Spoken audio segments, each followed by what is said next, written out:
The opinions expressed on this show do not necessarily reflect those of the Barber's Chat Network, our great partners at H&B Media, or any of our media peers. We're just five idiots who love sports and love to talk shit. If you're offended easily, then this show isn't for you. And for those of you who aren't offended easily, sit back, relax, and enjoy the show. Remember, it's only entertainment.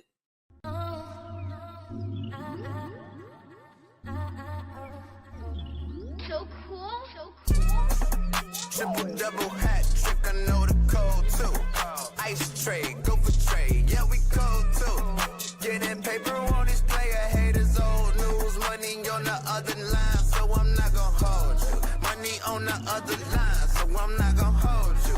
Money on the other line, so I'm not gonna hold you. Money on the other line, so I'm not gonna hold you. Money on the other line, so I'm not gonna hold. My agent just said we made 100 flat. Make it back and make it stack this like I'm Steven Jack. Put my rings up in the camera like I needed that. Up in the air and at the rim is where I meet them at.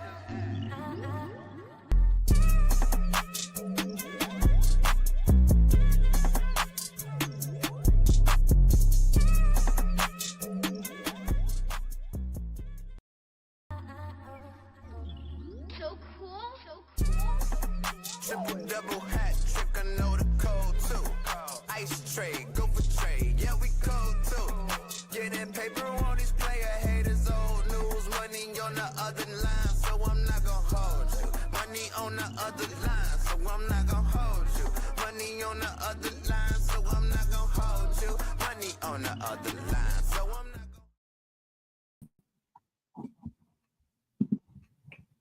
What's going on, ladies and gentlemen? Welcome to another edition of I'm Not Gonna Hold You, man. It is Monday, April 21st, 2025. Hope you guys had a great Easter weekend. Hope you guys had a great 420 for those of you niggas who do celebrate it.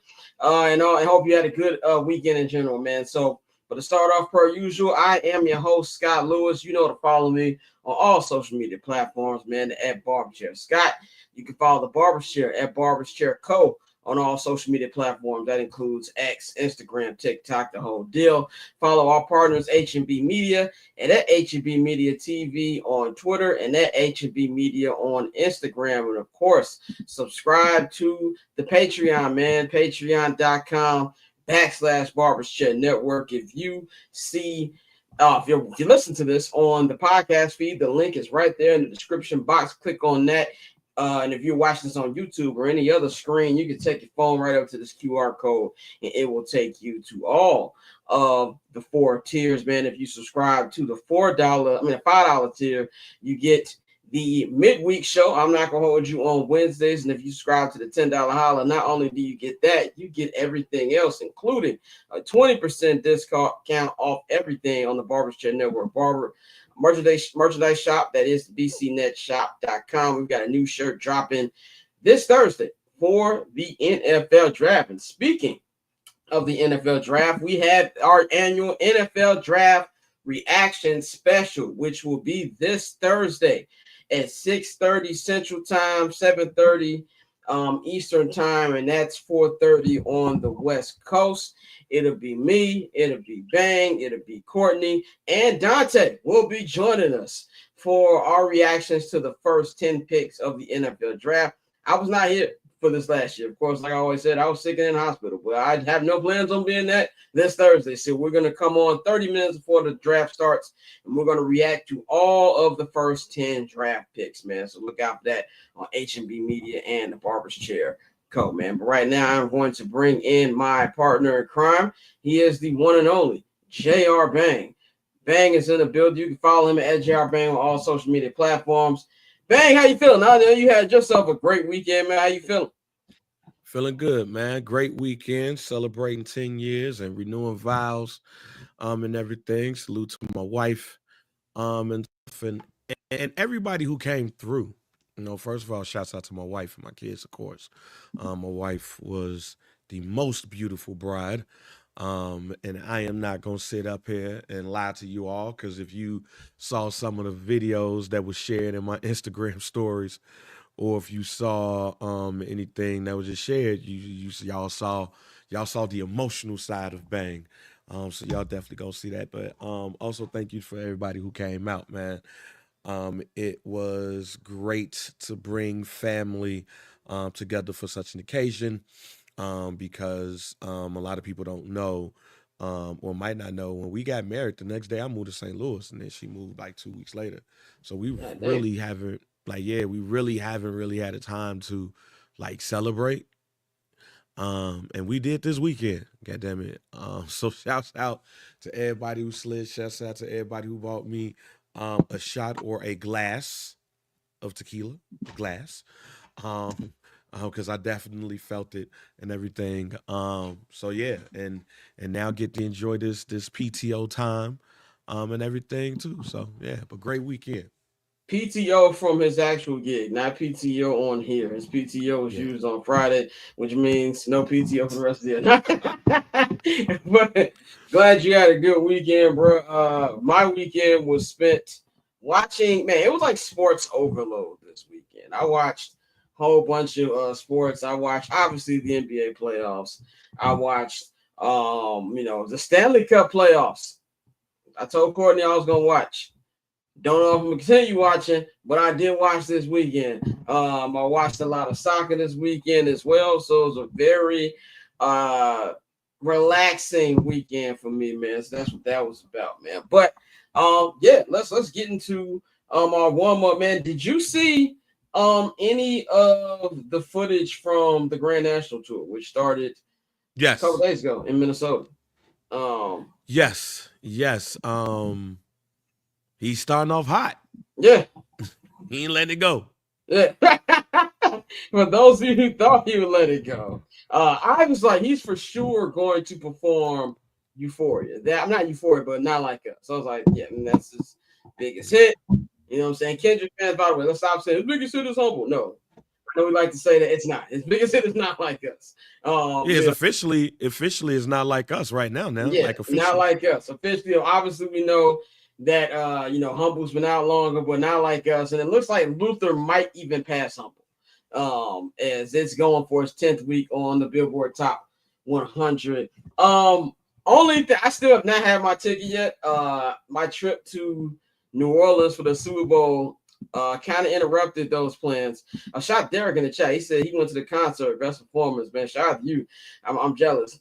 I still want to go to the Soldier Field show, but as somebody who visits Soldier Field, 9 times a year, 10 if you include the preseason games, I don't know if I want to sit that high. Like honest, and like I don't know if I want to sit that high and look at the screen to pay that much amount of money. I love Kendrick. I still might do it, but I'm very much on the fence. But it looked incredible. The setup looked great. But what was hilarious to me was he starts the show with Euphoria. He starts the show with Euphoria. I'm not going to say what the whole set list is. I hate when niggas go to concerts and they leak the whole set list. Like, you're taking the joy out of the whole entire thing. Our bad. Oh, well, let me apologize on behalf of my staff who already have. Well, the sites do that because they're trying to get clicks. But for me, I didn't see it. But he starts off with Euphoria, and there's a deposition scene before going into Not Like Us, which is actually kind of play off Lil Wayne's deposition. And also it's going into what's going on right now in the Drake UMG case of Discovery. As Bang said, neither party wants to go to Discovery, and here we are at Discovery. As UMG also told Drake, it goes both ways, my nigga. Yeah. We gonna see what happens, but yeah, that was the one thing that I was gonna ask you. Did you see the quote that UMG sent out? And I was like, yeah, it shit. was very ominous. And it said, yeah, okay, we can be on the stand, but guess what? You gotta be up there too. Like if we gotta open up anything, right? And they all said, we've known you for 16 years, my nigga. Like it's, you know what I'm saying? Like we gotta. What Cameron said, I got dirt on you, doggy. I'm gonna get. We know where the bones are buried. We know where the bones are buried because we helped you bury them. Right, exactly. So, but yeah, that was funny to me. Kendrick is 100% not done with this, and he's gonna give every city their moment. When it comes to this, like we all got to see it at the Super Bowl, we all got to see it at the pop out. Now he's going city to city, and it was sold out. Sold out. US Bank Stadium tweeted out, and also saw, I think it's like the tour tracker page. 95% of the entire tour is sold out. So that's massive for Kendrick. It's massive for SZA as well. I think SZA's star power is very underrated. I saw One of These Days, by the way. Really good movie. I really enjoyed it. Shout out to Issa Rae as well, man. But speaking of movies, Sinners. I have not seen it. I'm going to wait to see it. I'm seeing it this weekend. Didn't want to see it. Yeah, I'm going to see it this weekend on IMAX. So I'm not somebody who really complains about spoilers. So for all y'all tweeting on the timeline about it, whatever, 9 times out of 10, I'm not even going to know what the hell you're talking about anyway because I have not seen the movie. But it's been a better reaction than I thought it was going to be. I thought it would be a good reaction because Coogler and Michael B. Jordan have a pretty good shooting percentage together, but this is gonna sound hilarious. Part of me is like really excited to do it. When people go over, oh, it's for the culture and things like that, it makes me like I don't know. Y'all do the same thing when Black Panther came out. Granted, Black Panther is amazing, but that's also where I was just like, but we'll see how it is. But I know you haven't seen it because you had a busy weekend. But yeah, no, I haven't seen it yet. But everybody, like, there is not even Black Panther that I've seen unanimous when it comes to black folks. Like when Black Panther came out, it was a couple of black folks that was, calling people names because they was out here dressed like Black Panther. And it was some people that was like, oh, this superhero stuff and all that. I have not seen one person that I know that have seen Sinners and has went and said that this shit was huff, overrated, or anything like that. Everybody who I know went to see this movie has all said that this movie is at least 8 out of 10. Yeah. So I'm gonna try to see it while I'm out on PTO. I want to see that in the counting too. But yeah, I've not seen not one person who has seen this movie and shitted on it. This is 100% on Black Rotten Tomatoes right now, like people fucking with this movie. Yeah, I think the thing was, the funny thing is everybody knows me as a massive Marvel fan now, but when Black Panther came out, I was not a Marvel fan. Not only that, I wasn't really a movie TV guy, which I know is hilarious because if you know me now, I was not. I promise you, that was my first time in a movie theater since 2015 when Entourage movie came out, when I went to go see Black Panther. What changed when I started working for a movie studio is when I became a movie TV head. When I started seeing how the things were made and I was on set and going to premieres and stuff like that. By the way, the job sounds amazing, but the $18 an hour I was making was not. So that's how they tricked you with the perks that came with it. Amazing holiday party. Really didn't have to pay for lunch and breakfast a lot of times either, but the pay was shit. But I digress. That's when I became a fan of like movies and TV. I went to go see the movie because it was a lot of people talking about it. I remember it was a cracking weekend in LA because it was the same weekend that Nipsey dropped Victory Lap, and it was the same weekend of All-Star Weekend in Los Angeles. So yeah, all three of those things going on at the same time. And I remember I went, and I am team everybody enjoy things, but I've never been a fan of cosplays unless you go into like Comic-Con, my nigga. I walk into like with anything, not just with anything. If it's not Halloween or Comic-Con and you're not a child, why are you dressing up? But that's just me. So I was walking to ArcLight movie in like Culver City, me and Pappy, and then when I tell you there was a line to the door, and these niggas got dashikis on and shit like that. Me and Pat was like, nah, we going to the bar. So I went to go see it a week later on a Saturday at like 11 a.m. in the morning. I was like, oh, this is a really good movie. But what made me a Marvel head, I saw the Infinity War trailer a month later. I went on Twitter. I was like, nigga, what do I have to watch to understand this movie? And everybody gave me a list of stuff, and I just got into it. Kind of sort of where I am with soccer right now. People who don't know me personally, when I find a new obsession, I will go back and find out how it started.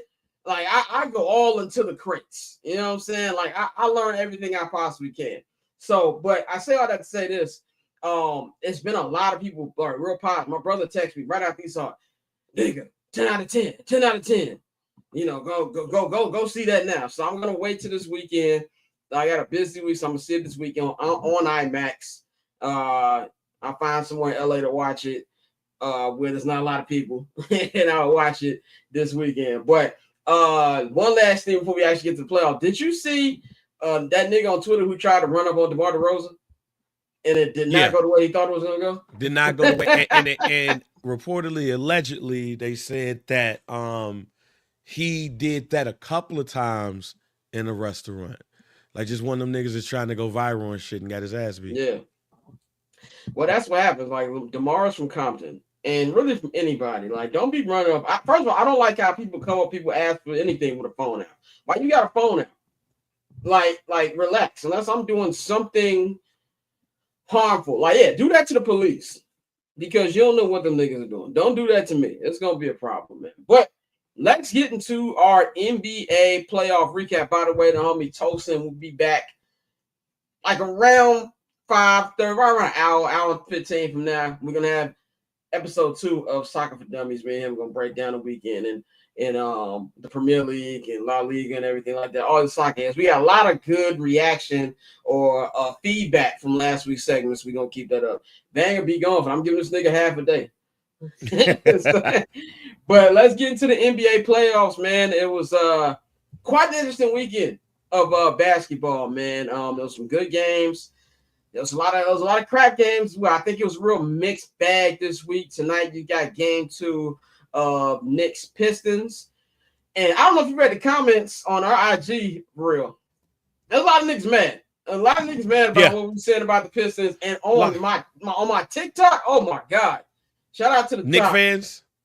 Knicks fans, a whole bunch of random. I don't know if some people weren't even Knicks fans, but I know on TikTok our reels do pretty good. This one got like 5,000, something like that. And I had like a whole shit ton of comments. Niggas like, you all on the Knicks dick. Sound just like a Pistons fan. I'm like, well, breaking news. I'm not a Pistons fan. I'm not a Pistons fan. And actually, I don't like the Pistons. I don't even like Detroit sports. And he's like, well, you deep throating it. Da, da, da, da. Like, niggas is mad. This is how I know niggas is mad. After the Knicks won, a nigga who I was debating on the Instagram came back. It was like, Pistons play like Pistons. I didn't even respond. I'm like, well, you are really upset if you came back 48 hours later to respond on the comments, man. But game 2 of that series tonight, and then game 2 of Clippers Nuggets was, in my opinion, best game of the weekend is going on tonight. But I want to start off with, I think the NBA has a blowout problem. This week, I don't know how many games it was, but half of them were blowouts. Memphis Grizzlies shouldn't even be allowed to have a game 2. Yeah, that should have been, That shouldn't even be allowed. I know we said you weren't here on Friday, but me, Pavi, and Dante all said it don't matter who wins that playing game between Memphis and Dallas, they getting swept. And what I said was confirmed because 51-point blowout is ridiculous. Then you had Boston and Orlando. They fake put up a fight, but they still lost by like 20. What was another game? Oh, the Indiana Milwaukee game. They lost by 52 if Giannis was just unstoppable. And then you got Dame, who's probably gonna play in game 2 tomorrow, is what it sounds like.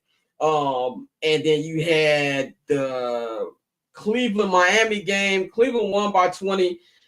But it was competitive for the most part, but it wasn't one of those things where you ever felt like Miami was ever going to take the lead. You know what I'm saying? Like, it wasn't one of those type situations. But I'm starting to see these trends in the NBA playoffs the last, I'll say, 3 seasons, where there's been an amount of blowouts. Last year's NBA playoffs, front to back, was one of the worst NBA playoffs I've ever seen. The last 2 NBA finals have been terrible, especially last year.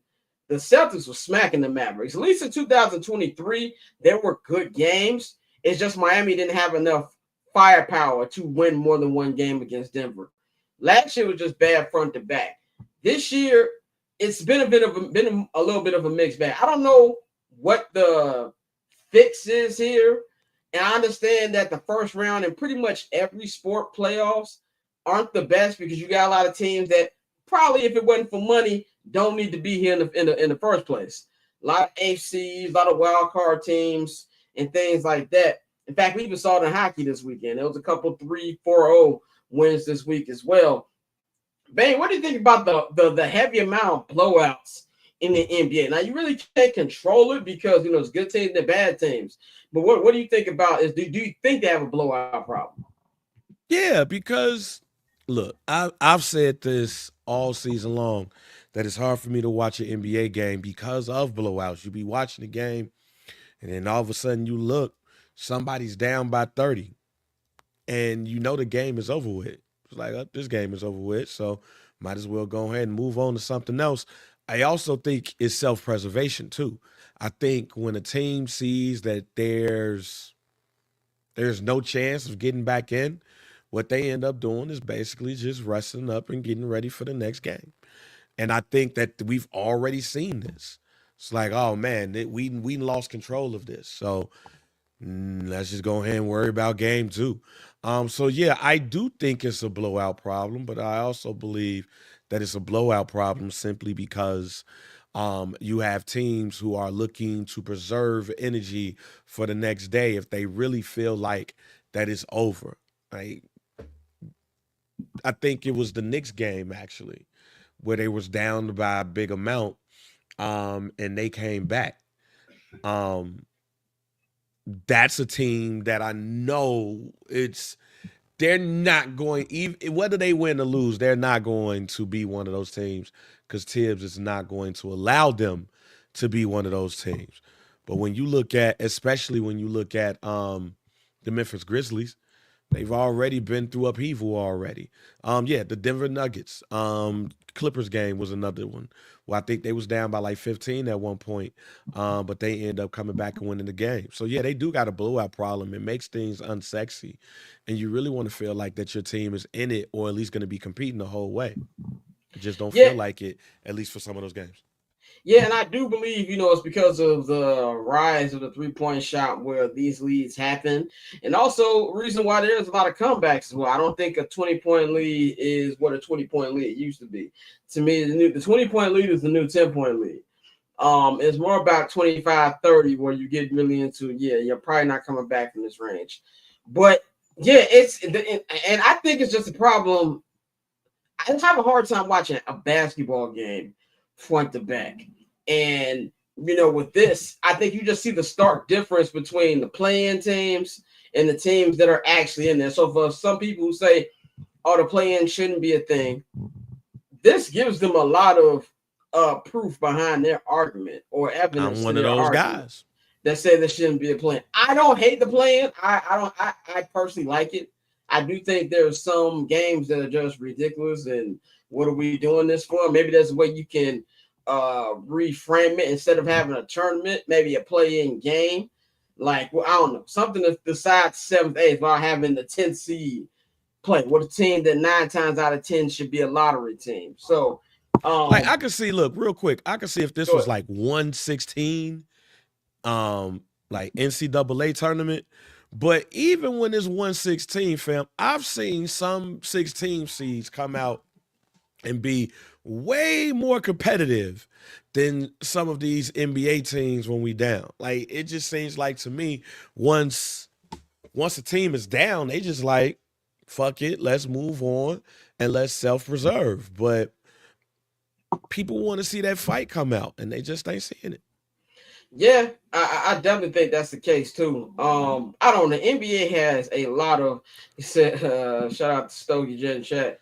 So I just hit a mini smooth hall on a hall monitor, but I'm here. That's fucking hilarious. At least look. I'm not saying to do this. I'm not saying this. I'm not condoning this. But shit, at least Jason Tatum got pushed. Right, fell on exactly. his ass. Like, where's the hard foul? Yeah. Where's the no layup law? You know what I'm saying? Like, what happened to that? Yeah, I know we sound like old heads right now, but it was just what I saw from Orlando. At least, the Orlando thing was a talent gap. And I think the same thing with the Miami-Cleveland game. Like, if Jimmy Butler's still in that roster, I don't think Cleveland wins that game last night.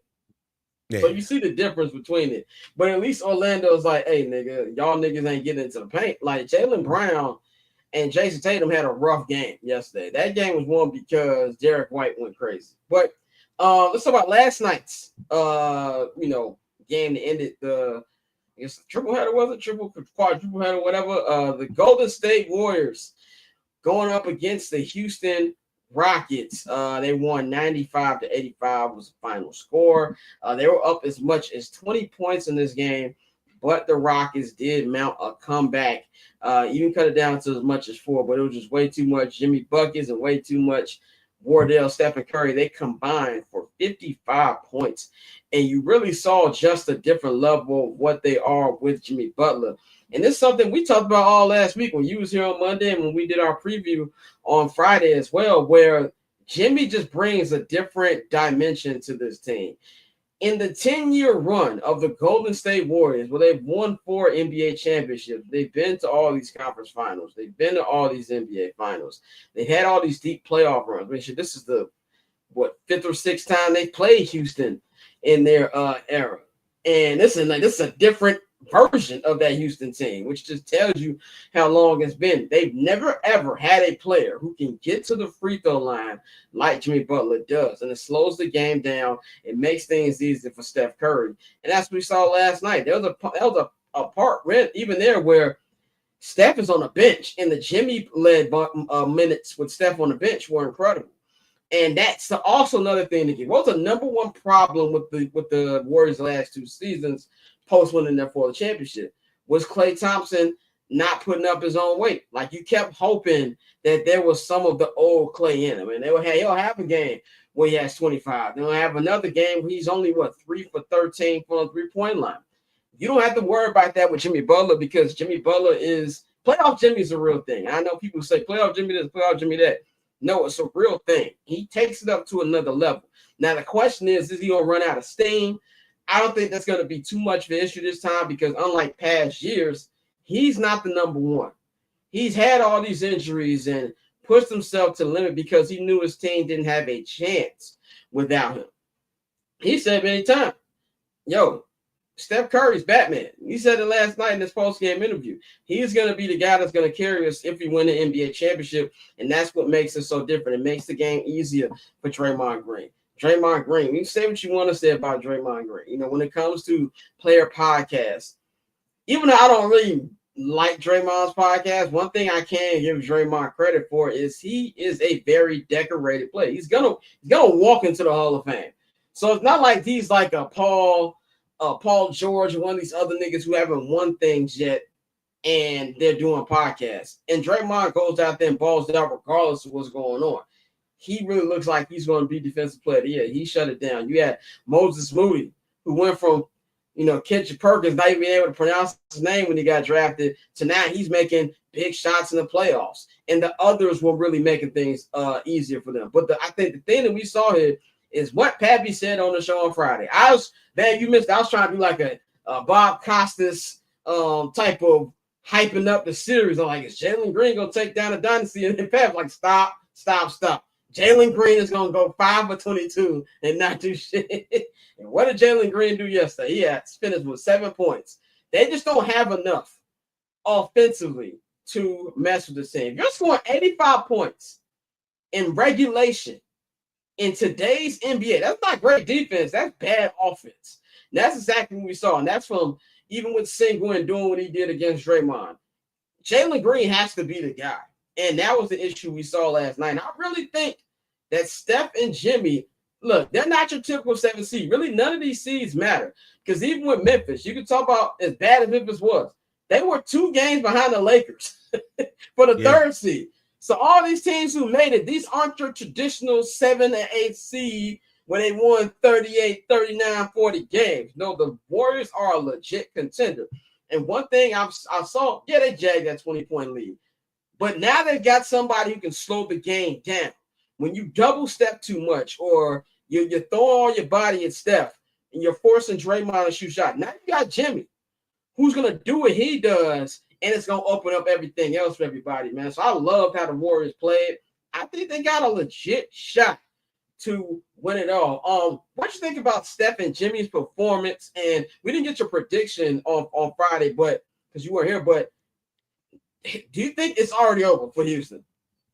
No, I don't think it's over for Houston because Houston is going to be a team that's still going to muddy the waters and stuff. And then when you look at it, first game, playoffs is here. Same thing with Detroit, first game of the playoffs, first time you've been in the playoffs for a little bit, or for these players ever. Um, I try not to say it's over right now because it's still a 7 game series except for the Grizzlies, because the Grizzlies just look like they quit. Um, but no, I don't think that it is over for Houston right now. They have a very capable coach to who can game plan against who he's going against. You didn't get a prediction from me. I have Warriors in 6 for this one right here. But I do think that these next couple of games are going to be very competitive. And then also one thing you gotta know is one thing the Warriors are gonna do. They're gonna trick off. Like even when they had Kevin Durant and these niggas was world beaters, they're gonna trick off. And I think the one thing you always see on social media, really with any sport that has a 7 game series, game 1, you kind of actually gotta throw out the window for a lot of these series. Not a lot, like you ain't gotta throw this out for Thunder Grizzlies. This is what this shit's gonna be. But for most series, you gotta throw the first game out because they're a filler series. Teams are really starting to learn each other's strengths and their weaknesses and things like that. It's about adjustments. How many times we've seen the team win game 1 and then the rest of the series looks differently? I remember how I felt exactly in 2011 when I was at my cousin's house in the Hundreds. We had a barbecue for the 2011 East Conference Finals. The Bulls beat the brakes off the Heat, and I was like, "Yeah, we going to the NBA Finals." The rest of that series did not go how game 1 went at all. We see it time and time again. Who can forget Allen Iverson's legendary 40-point game in game 1 of the NBA Finals, stepping over Tyronn Lue, Philly fans going crazy. Kobe and Shaq said, "Okay, bet," and that was over. You know, or Kevin Mutombo, rest in peace, got bullied that entire series. We've seen it so many times. So I'm with you. There will be adjustments made. But I think there's only so much that Houston can do. And when you have a veteran team like the Warriors, who, let's be quite frank, they're not scared of anybody, especially not a team they dominated so many times. We got to stop using the word rivalry when a team has been bodied by. They have never beaten the Warriors. This is not a rivalry. This is the Warriors owning them since 2015. New regiment, new roster, but still the same thing. So I think the Warriors, if anything, will give the Rockets an opportunity to come back. Wouldn't surprise me if the Rockets mount the floor with them in game 2. That just sounds like a Golden State thing to do, where they look dominant one game, lose by 20 the next, and then like they take the next 2 in Golden State. But I do think that what we're seeing is what Steph and Jimmy can be together. It's actually kind of funny because I remember when the trade happened, a lot of people laughed at this trade because obviously it was a backup because Kevin Durant didn't want to leave the Suns mid-season. Which everybody said the terms have been agreed between Phoenix and Golden State. And even KD said on Dre Pop, I had no problem going to Golden State. He even opened the door for it in the offseason. He just didn't want to move again. And so it's kind of like they settled for Jimmy. But Jimmy's really working. And see Jimmy as a 2. As like a second option, it's going to work so much. That's why I saw from that, man. But let's go to a team, a team that I really enjoyed watching to get the break speed off them, the Los Angeles Lakers. The Los Angeles Lakers lost game 1 of the Western Conference first round to some niggas like that. Minnesota Timberwolves, man. They lost 117-95, man. That score is actually a lot closer than what it should have been. They should have lost by 30 plus, but there was a part there at the end of the third quarter where I think Ant missed like 7 minutes of game time, but it felt like he was actually out for 30 minutes real time because he got a cramp. And that slowly left the Lakers back up in there, man. Anthony Edwards had 22 points, 8 rebounds, 9 assists. But the star of this game, he was Mr. Jaden McDaniels. I remember when everybody loved that quote that Ant said maybe like 2 seasons ago. They got KD, we got Jaden McDaniels. But the last 2 seasons, Jaden McDaniels actually playoffs. Jaden McDaniels been balling out. 25 points, 9 rebounds, 2 assists. Went 3 for 3 from the 3-point line, 11 or 13 from the field, period. he was really, really big. Julius Randle put up 16, 5 and 5. And what we're seeing from Randle and Cat in both of their series since they're on the trade together is so far they're not doing the bonehead things they were doing on either team. I feel like they're kind of adjusting to the roster around them. Gobert didn't play that much because of foul trouble. That's something that they're going to have to work on. But real good effort. Nas Reed was huge. Nas Reed, 23 points, 5 rebounds off the bench. They had 44 points off their bench. Lakers had 13. I said on Friday that it wasn't about the stars in this series. LeBron James, Luka Doncic, Anthony Edwards, Julius Randle, they're going to cancel each other out. The who's going to win was going to be off the others and the rebounding battle. The rebounding battle, which also the Lakers lost. You have the Minnesota had 44 rebounds. The Lakers had 38. So that was the difference right there as well. And LeBron James looked all of his age on Saturday. LeBron had only 19 points. He was 8 of 18 from the field. His energy looked like he kind of was tired. It wasn't like one of those LeBron just missing stuff type of games. It looked like he was playing like a regular season game. Luka had 37, but if you actually watch the game, it was not a good looking game whatsoever. But the problem here is what I feel like I've all been saying. The bigs, what are the bigs going to give? Jackson Hayes had 1 point. You know what I'm saying? What are you going to give? The bench gave them absolutely nothing. You can't have 13 bench points, my nigga. Like that can't happen whatsoever. And I do think things have changed as well. But this is something where the Lakers find themselves in a situation here because you got the team in Minnesota. If you look at the last 6 weeks, I don't think there's been really many teams outside the Clippers who have played better basketball than them. They played just like the team that made it all the way to the Western Conference Finals last year. And they know what it takes to win now. This is not a situation where Anthony Edwards and them are a young team and they're what's where I'm looking for, intimidated by the Lakers. I love the press conference. Well, Ant and Julia sitting there and they asked them what do you feel about people who say y'all had no chance? He's like, look, keep picking the Lakers. They supposed to win, we supposed to lose. That's just how it goes. They know what kind of time it is. And the Lakers, I said this on Friday, they can't come out on no cute stuff. They definitely can't come out on cute stuff on Wednesday. Well, not Wednesday, but tomorrow.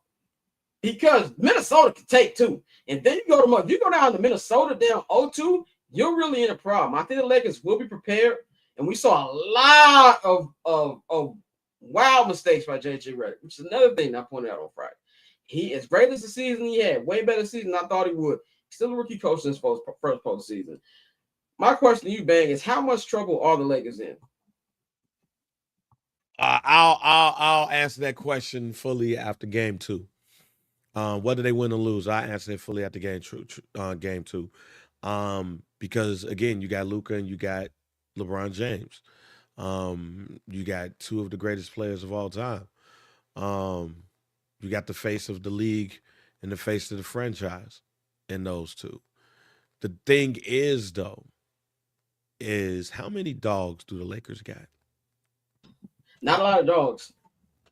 That to me is the question before we anoint the Lakers as before we anoint the Lakers as the Western Conference Finals favorite, that they can beat OKC or that they could beat Houston if they were to be in the series with them. Those are the top 2 seeds there.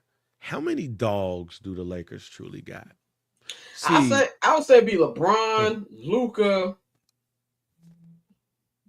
And that's not. I'm trying to think. Vando's a dog defensively. He's one of the worst offensive players I've seen in my life. But it's maybe 4. That's my thing about the Lakers versus Minnesota. The Lakers versus anybody that they go against probably right now, depending on who gets there against them. If they defeat Minnesota, the dog aspect. Like Jaden McDaniel's a dog. Excuse me. Not only is he gonna muck up the game, he will get you. And also shouts out to the people at WrestleMania this weekend that had Nas Reed sign at WrestleMania. Nas Reed sign. Yeah, they had a Nas Reed sign at WrestleMania. A blue and white Nas Reed sign. What did the sign say? Big as hell too. Nas Reed. That's funny as shit. And this ain't the first time, and this ain't the first time that it's happened. But they got ant and dogs. And what's funny, please, when I say this, just listen to what I'm about to say. I'm not comparing the Minnesota Timberwolves and the Chicago Bulls championship teams.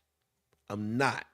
I'm saying when we look at those teams, and actually when you look at any team that has won championships, you could talk about Big Three or Rich Paul Big 2.5, however you want to put it. But it's the people who you surround the star with. And the Bulls had dogs. They had Mike, they had Scotty, they had dogs. Utah, Karl Malone, John Stockton, dogs. Lakers, Shaq, Kobe, dogs. Houston Rockets, Hakeem Olajuwon, dogs. Even if you go to the bubble, LeBron James, AD, dogs.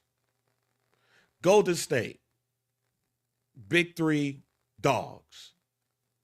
I asked you, who are the dogs that the Lakers got? And you couldn't answer it. Yeah, I came up with That's like what's missing. One of their dogs was their coach. Right. That's what's missing. And this is playoff time now. So now we're going to really see if JJ Redick know how to coach up.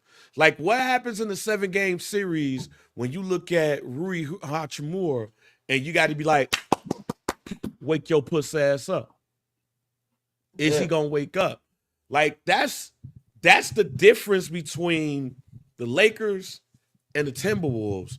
And when you add to the fact that they went to the Western Conference Finals last year with these same dogs, basically.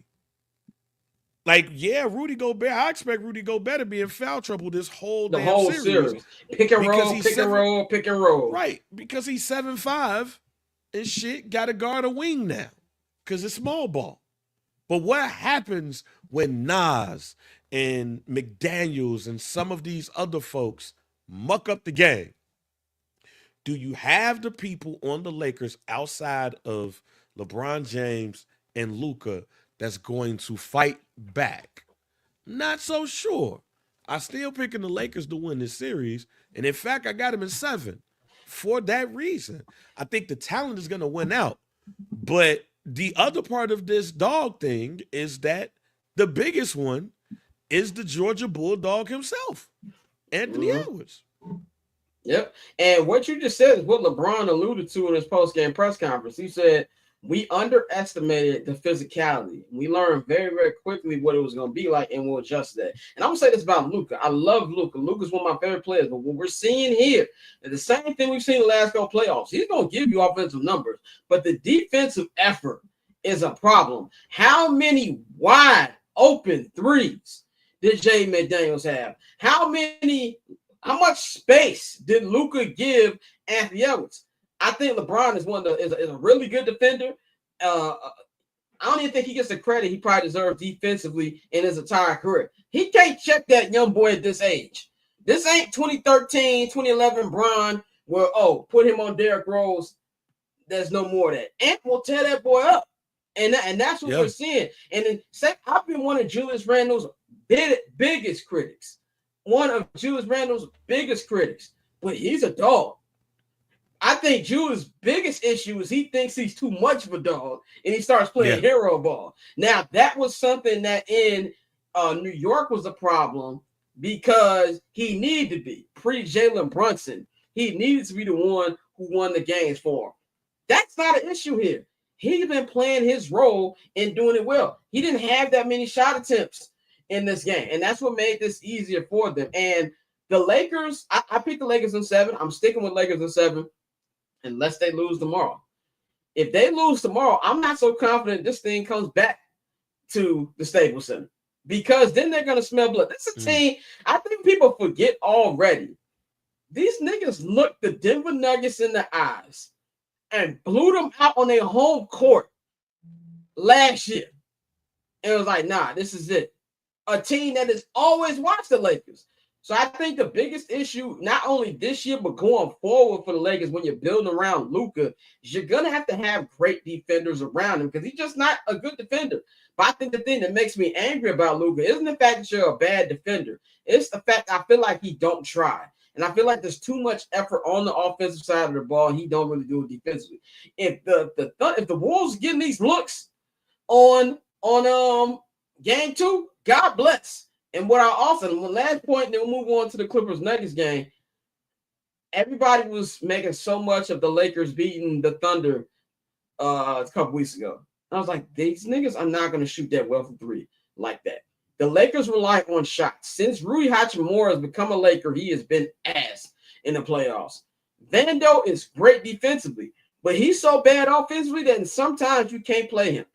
Gabe Vincent, outside of that one playoff in Miami 2 years ago, he looked like the second coming of Allen Iverson. He just is what he is.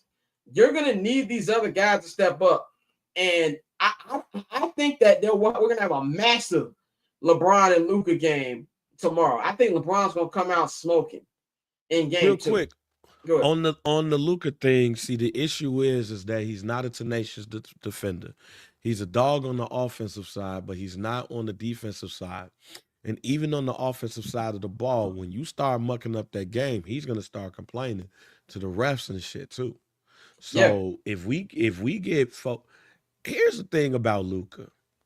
The biggest reason why I don't feel like we've seen everything that Luka could give you is because of everything that I just said.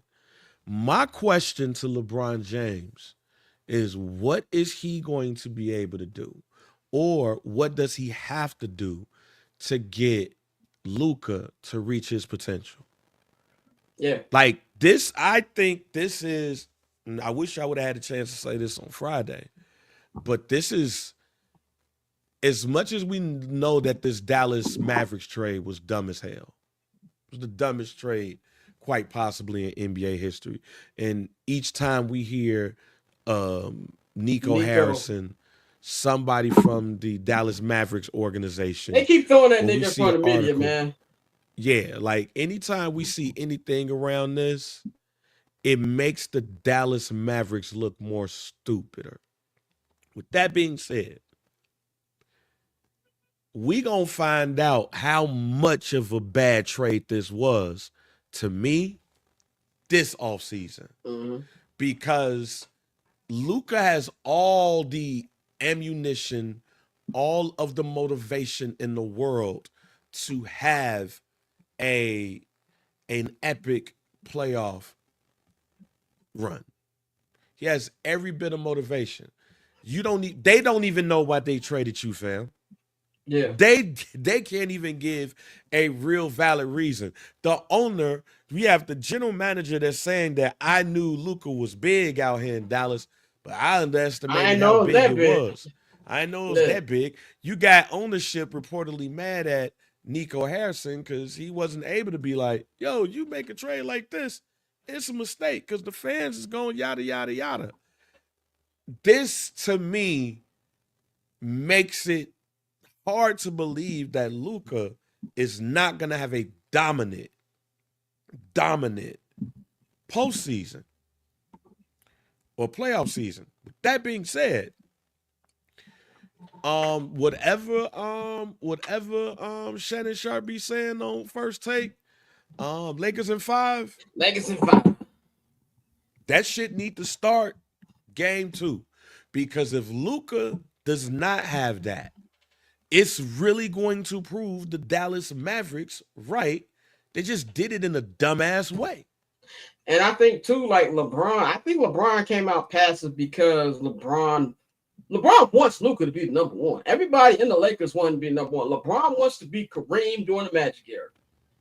I'm going to let you take the front seat. And Luka did do that offensively, but I really think Brian going to give it 5 minutes in game 2. He going to see what kind of time it is before he goes in the full-on Bron mode. And then he puts up a crazy game. We up here doing what we usually, you're 22. That's what I think is going to happen in game 2, man. But I do expect the Lakers to win. I expect them to win by double digits. But if they don't, they might not leave Minnesota alive. Josh in the chat says some good basketball this weekend. But all that got overshadowed by this baby gravy controversy with Shannon. I'm not gonna spend much time with that, but Shannon a wild nigga. That's all I'm gonna say on that. Shannon a wild nigga, man. Let's go to another Los Angeles team, Los Angeles Clippers. They have game 2 against the Denver Nuggets tonight. This is the best game of the weekend, man. They won 112-110 in overtime. Nikola Jokic had 29 points, 9 assists, 12 assists, 9 rebounds, shot 50% from the field. But this and a big game from Jamal Murray, 21, 9, and 7. But our God, Mr. Russell Westbrook.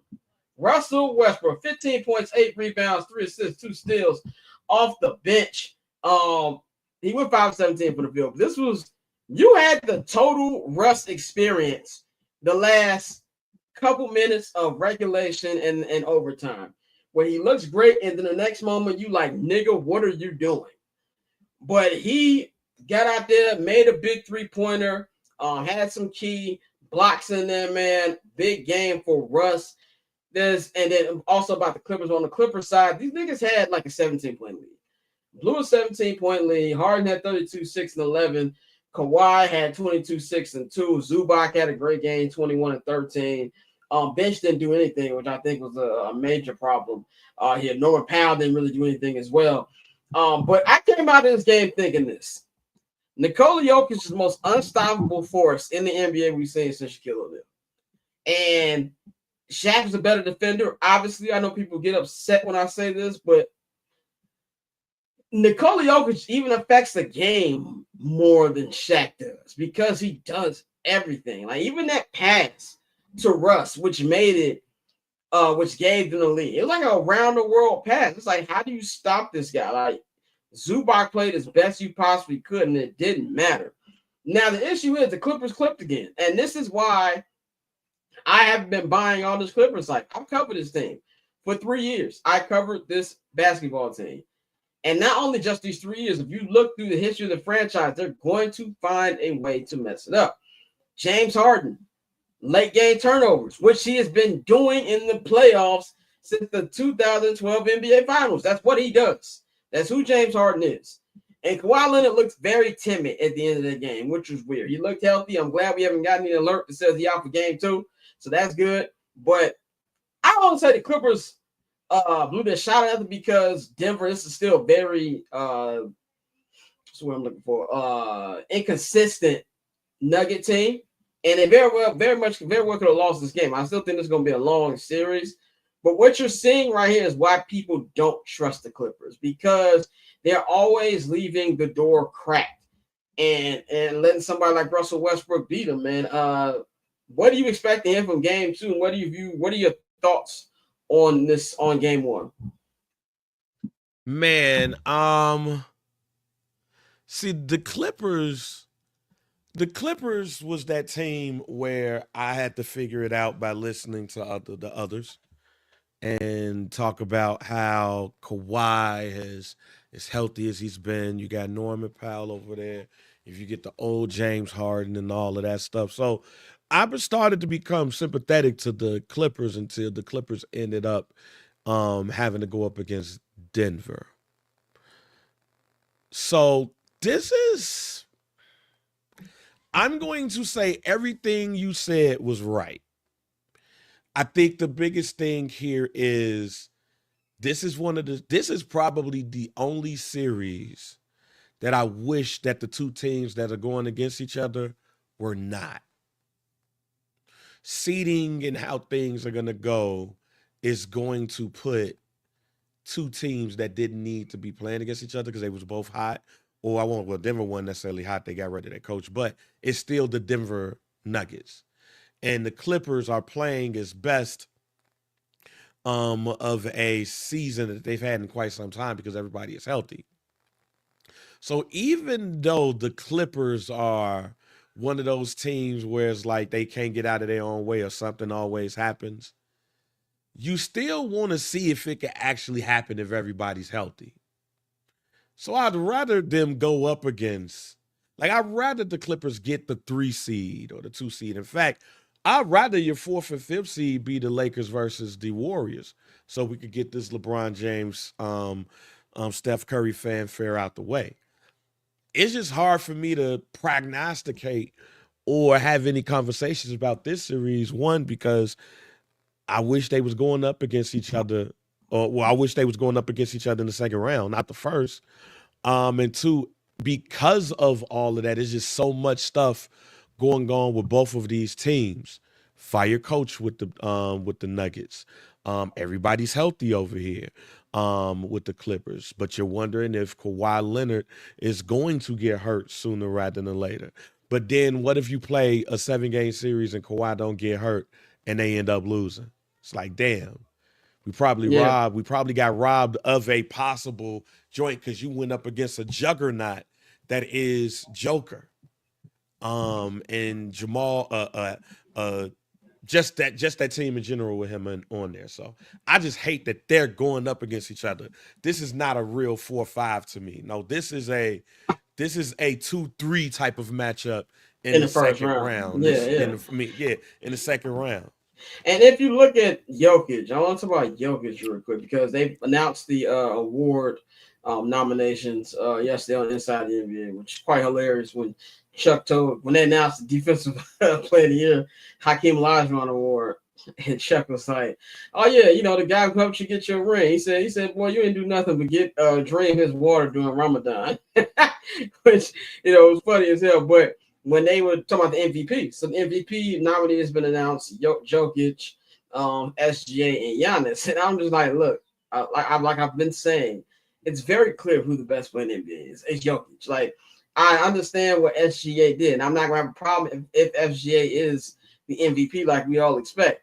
But Jokic is so clearly the best player in the NBA. Like, I think there's a sizable gap between him and whoever you think is number 2. And we see that consistently. Like, he just affects the way the game is so much that when I think about where I would put him all time with other centers, it feels like I'm being disrespectful to other centers. Well, really, I can't think of the last center to me who could do as much as Joker does, but obviously is better defender. It is Hakeem Olajuwon. Like, Hakeem was able to pass. Hakeem was able to score in many ways. Hakeem couldn't shoot a 3 like Joker could, but that's obviously a different era. But he just does so many things that Shaq couldn't do, that David Robinson couldn't do, that Bill Russell couldn't do, that even Wilt Chamberlain couldn't do. So when you talk about the list, it makes it disrespectful. But I do believe we're maybe a ring away for having to have those uncomfortable conversations. And no, they're not going to win the championship this year. But if they mess around and find it in the West Conference Finals, it's going to be strictly because of how good Nikola Jokic is. Niggas need to stop playing and have that uncomfortable conversation now. Jokic is I've been around since 1982, been watching sports since 1987, basketball specifically since 1987. I'm sorry. Joker is the best center I've ever seen in my life.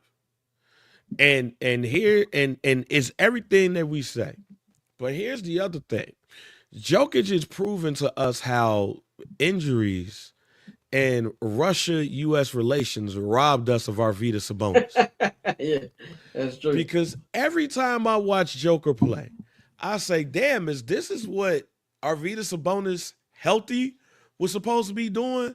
Like, he had a 60-point triple-double in a meaningful basketball game. And the third player in NBA history to average a triple-double, and the only non-guard. Right, and he's right, and he did that in the season, but he had a 60-point triple-double. And when you look at Joker, fam, he looks like 7-foot me. Like, if somebody tell me his off-season regimen is drinking beer and watching his horses. Right.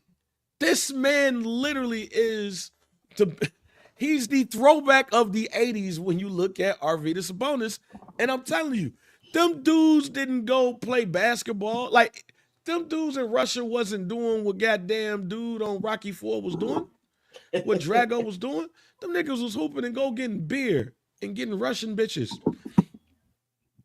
Joker is that. Like, Joker is the second coming of Arvydas Sabonis.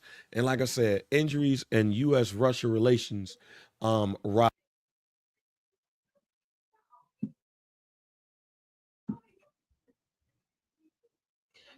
Think your mic went out, brother. Yes, it did. I There hit we the go. joint Yeah, by accident. okay. But yeah, you can talk. Yeah, Bang, you that's blasphemy. Akeem Olajuwon, Shaq, David Robinson. Sorry, fam. Yeah, They getting washed. yeah. Career wise, there's no center you grew up watching that has done what Joker did. That you grew up watching. I've been watching basketball since 1995, 96 season. That was the first year I actually sat down and watched sports, actually knowing what I'm not knowing. I didn't know the game like that. Obviously, I was 7 years old, but it wasn't like when I was younger watching with my grandfather and I didn't know what the fuck I was watching. But since that time, I've seen the Shaqs, the David Robinsons, the Dwight Howard. This nigga's different, bro. He just different. And I know we all do the, oh man, well, appreciate what you watching. No, but honestly, this is some video game stuff that when 10, 15 years down the line, we're going to be telling our kids or their kids what Joker was doing. It's going to be like, oh, we watch that every night. So that's just, and I also think it's because he's not black or American that we're hesitant to give him that title. It's because he's not black. He's not American. He's not loud and bro. Like, he hoops and probably mumbles under his breath. Yeah. Yeah, exactly. Unassuming dude. I forgot somebody said that Joker told him that's not gonna work, brother. Something like that. Denver should be all in for KD. No, Denver should be all in for shooters. That's what. And niggas they don't need Kevin Durant, not at all. But let's one last NBA topic. Then we gonna preview the NFL draft. Man, the Clippers, not Clippers, but the Pistons. Pistons, man, looked like they was gonna win Game 1. I was like, oh. The Pistons don't look like they've been afraid. They look like this is their moment. They've been here before. They were really punching the Knicks in the mouth. A great game from their bench and a lot of their others, man. You had Malik Beasley off the bench, 20 points, went 6 for 12 from the three-point line. You had Tim Hardaway Jr. had a massive game off the bench. Not the massive game off the bench, but 19 points. Kate Cunningham started off real slow, but had 21, 12, and 6. And they looked like they were going to win that game. And then the fourth quarter came. And I don't know what them niggas did. They took their foot. They didn't take their foot off the gas. The Knicks took their foot off the gas. 21-0 run. Cameron Payne. Yes, Cameron Payne, who couldn't get off the bench in Chicago, hit like 5 threes in that fourth quarter to open the game up for Jalen Brunson, and Jalen Brunson did what Jalen Brunson did. And I also think when it comes to uncomfortable conversations, we need to talk about the fact that Jalen Brunson is a better Nick than Carmelo Anthony, but that's neither here nor there. Like, I know people don't want to have that conversation either, but what he's doing is remarkable. And they took that game away from the Pistons. I do think the Pistons, I won't say they're cooked, but man, they blew a golden opportunity. It went from this series, I said it was going to be Knicks in 6.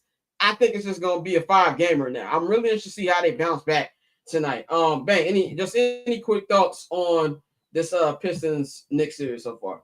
All I can say is that I did go on there last time I was on here and talked about how the Detroit Pistons will put your foot on your necks, call you a bitch in front of your grandmother, and they had the opportunity to do it, and they didn't. And they didn't. So there's that. But no. I still think this is another series that's going 7. And I'm still picking Detroit in this too. Because again, the energy that you got to expound when you having to come back from that, it's gonna run out when it comes to the Knicks. So I'm still banking on the fact that they ain't gonna have enough energy to go up against these young boys like that. All right, man, let's move on to the NFL, man. It is NFL draft week. Speaking of NFL draft week, we are having the 3rd annual, I'm not going to hold you, NFL draft reaction special.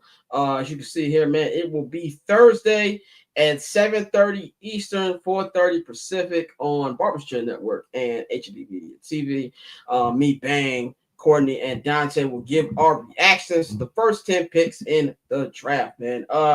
This is the first NFL. I don't know how you feel about this, but this is the first draft for the Bears in a long time where I don't want to say I don't care, but I really feel like there's really no wrong decision at pick 10. Now, there's been a lot of rumors today, Bleacher Report and Adam Schefter, who I kind of feel like he's on the Bears payroll. Like, I personally have never seen Shefty at Hallis Hall, but that nigga be on all of their vlogs. He be on all their vlogs, and the last couple of Bears announcements have come from Adam Schefter. But they've all said the Bears are quote-unquote praying for Ashton Jeanty to be available at pick 10. Now, Rich Eisen, Tom Pelissero said that there's a lot of people who have an idea of what the first 10 picks are going to look like, but they're expecting the unexpected. And then you also have Courtney Cronin came out this morning on Friends of the Program, Captain J Hoodie, this morning saying that she says no shot at the Bears make a blockbuster trade. But they are very thirsty for Ashton Jeanty, and we know how thirsty Ryan Poles gets when he wants his guy. He almost traded up to get Roma Dunze last year until Ian Cunningham told him, yo, chill out a little bit. But we're hearing that Ben Johnson loves Ashton Jeanty. The Bears love Ashton Jeanty. And they want to run a two-back system with him and DeAndre Swift, just like Ben Johnson had with Demo and Jahmyr Gibbs in Detroit. This is interesting to me because I feel like Jeanty is the as much as we hear about running backs and quarterbacks, and Ben, you've been saying this for months that you feel like this is not the best QB class. Jeanty feels like the most safe bet out of the top picks because I have questions about Abdul Carter's injury. And so that's probably why he's the most sure thing to me. What do you feel about these reports coming out that said the Bears are praying that he's available at 10? Man, look, we're in peak lion season now. And we're in peak lion season right now. It's gonna be a lot of stuff that gets thrown around there. But I do think that the Bears are in love with Ashton Jeanty. I felt that way when you saw Caleb with him. Like, Caleb don't look like that person is just gonna be quiet. Like, nah, hey man, we need to figure out a way of doing this. But at 10, I don't think I'm not sure he drops. But I'm also saying that if he gets past the Raiders, he's going to be at 10. And I'm not so sure that the Raiders are going to be going into this going to get a running back when they need help on that offensive line too. And Cam Ward, number 1 pick. Travis Hunter at corner and wide receiver, since that's how he wants to be announced. Feels like he's the number 2 pick. The number 3 pick can go either way. I still think Shedeur is in New York because I think that's going to be an ownership pick. And the Mara family is going to be like, yo, let's get a black guy for the first time in the draft this high. I bet. I feel like this pick is going to be out of Brian Daboll's and what's his last name? Joe Schoen. Joe Schoen. Yeah, the GM of the New York Giants. And really, if you were to ask that, go look at TV. Go look at Hard Knocks. Go look at what he said and what would have happened if he loses Saquon Barkley in the division, and you look and see what happened, and he won a Super Bowl. I think that with these 2 guys on the hot seat, I think the Marr family is going to step in and make that decision. So then when you go to New England, you get Abdul Carter right there. I think that Mike Vrabel would love him.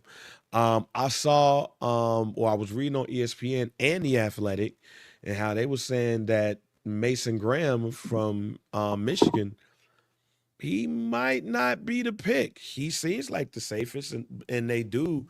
But their defensive line is pretty decent. It's like, so why do you need to go get him? Well, Rich Eisen said today he thinks Will Campbell. He's hearing Will Campbell is going to go to New England because they want to pass. They want to focus on protecting Drake May, and that says even if they have to give up a sure thing that they feel like a Travis Hunter or Ashton Jeanty or something like that, they're looking at Will Campbell. which I thought was nuts. Okay. So wait a minute. So here, all right. So because I didn't see Rich Eisen today, but here's the thing: if you do go get Will Campbell at that pick, I mean, he's still in somebody in the trenches. I think they won't go wrong with grabbing anybody in the trenches. So if that were to happen, you damn well better believe Jacksonville is getting Abdul Carter. You damn well better believe it. So then, if I'm the Raiders, I'm like, oh, if I pair Graham with Wilkins, and you got Max Crosby right there too, this might be a little bit sexy. I don't think this team, the running back position you're gonna get a good one well into the second and third round. So I don't think that the Raiders are gonna feel like they have to get Jeanty. Now, with that being said, if he gets past them, I think the Bears get their man. But I think my biggest question is if Jeanty does not fall, what do the Bears do? Like, could a team trade up to go grab one of the quarterbacks? Is that a possibility at 10?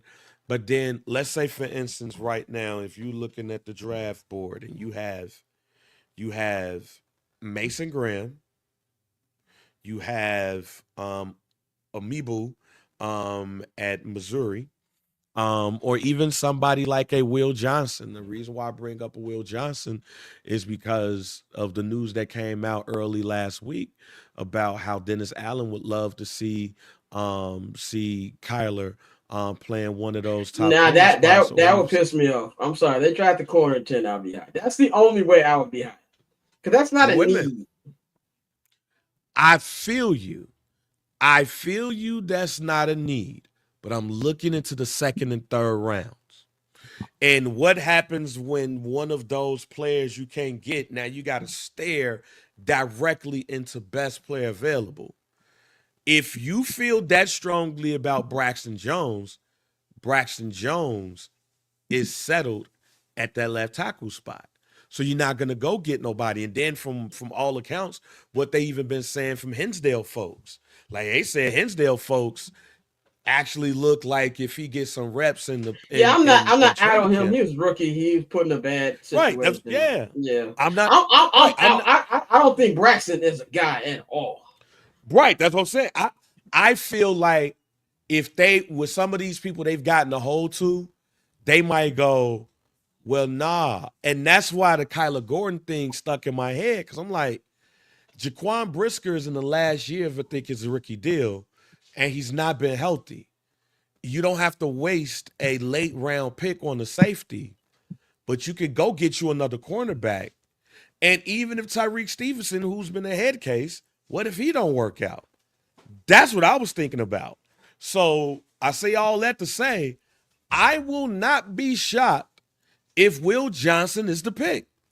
Because if you're not good on Tyreek Stevenson, especially if you're this coaching staff and you saw what he did with the last one, and you have a bit of concern if he's a head case, is he going to be in it? Can Dennis Allen work with this guy? I would not be surprised if that is the guy and Tyreek Stevenson is not here either this year or next year. I still think if Jeanty is there, they get him, or they go get it's been enough Warren smoke around the Bears where I would not be surprised if he's the pick too. But the one person outside of that core group, if he's picked by the Bears, I'd be like, oh, something's up with somebody else. That's Will Johnson because of Jaquan Brisker and Tyreek Stevenson. You bring up some very good points. I think, like, when I said that I wouldn't be upset about that will upset me. And all the points that you're saying are valid.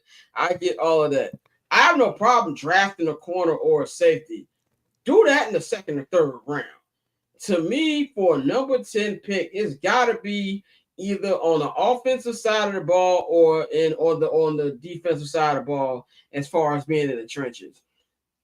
That's a thing that kind of, but first, I'm going to put this out there. I know let's say the Bears did jump up. Now, Courtney Cronin says that she would be shocked if they jumped up, and Courtney is very tapped in. So if she says it's not going to happen, 9 times out of 10, it's not going to happen. But if they get a sense that somebody else is going to get Jeanty, to me, that comes down to how bad Ben Johnson really wants him. If Ben Johnson said, like, that's my guy, that's the man we've got to get, I believe that trade up.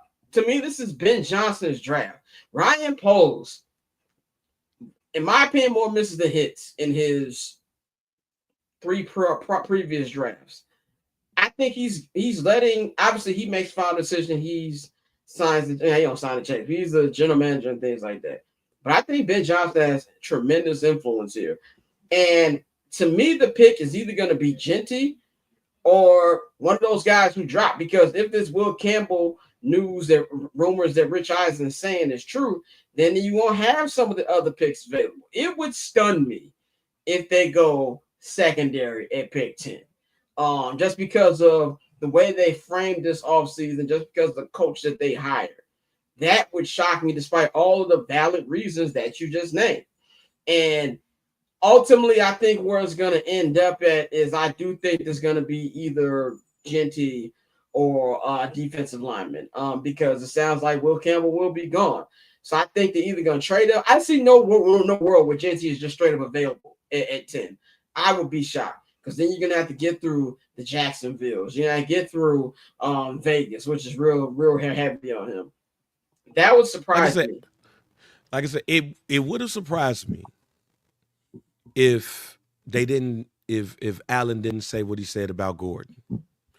But when he said that, Tyreek Stevenson was the person I was the most worried about. He was the person I was most worried about. But then I was like, man, Jaquan and his health. One of them two, if this were to happen, one of them two fighting for their job.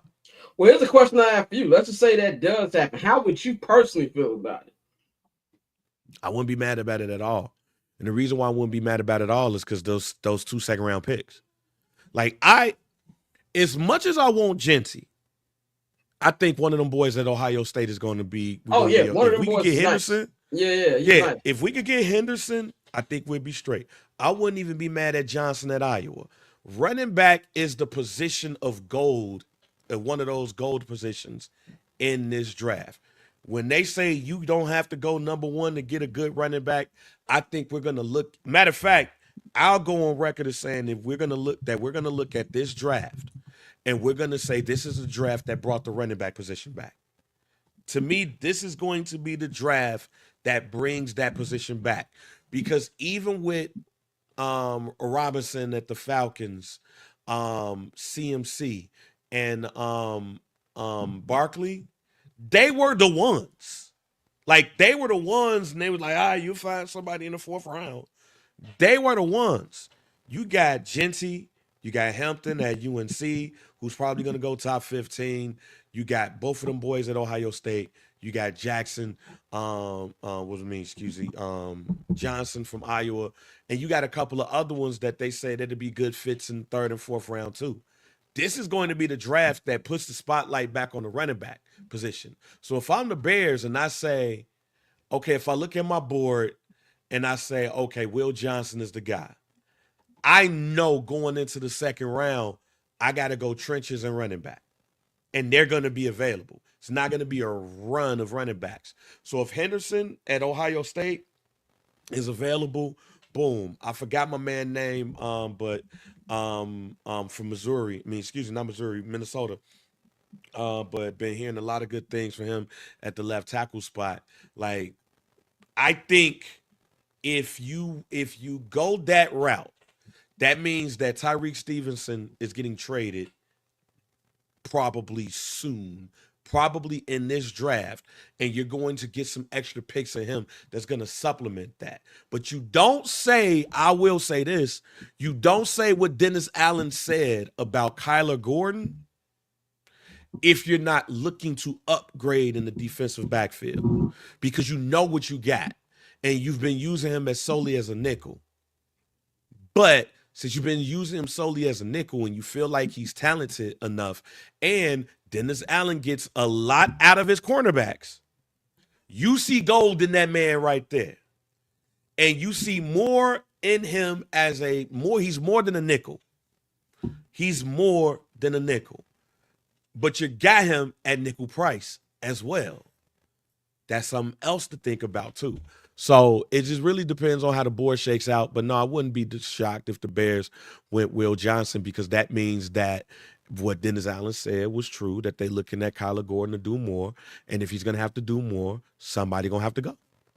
Final prediction for me. Some tells me they're going to get Ashton Jeanty, whether they trade up or not. That's my final prediction. Ultimately, unless it's a corner, I don't say I'll be hot, because I am in trust the new coaching staff, but I will not be happy. I'll put it that much. Is that your final prediction? They go corner?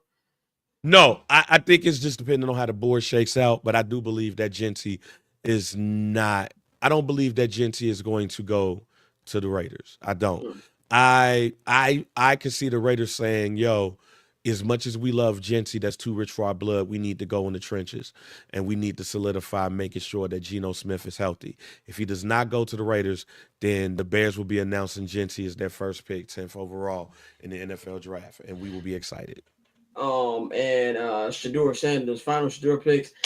Something's telling me he's going to New York. I'm with you. Something telling me he's going to New York. Like, I hear the Steelers trade up. I can hear that. I can see that.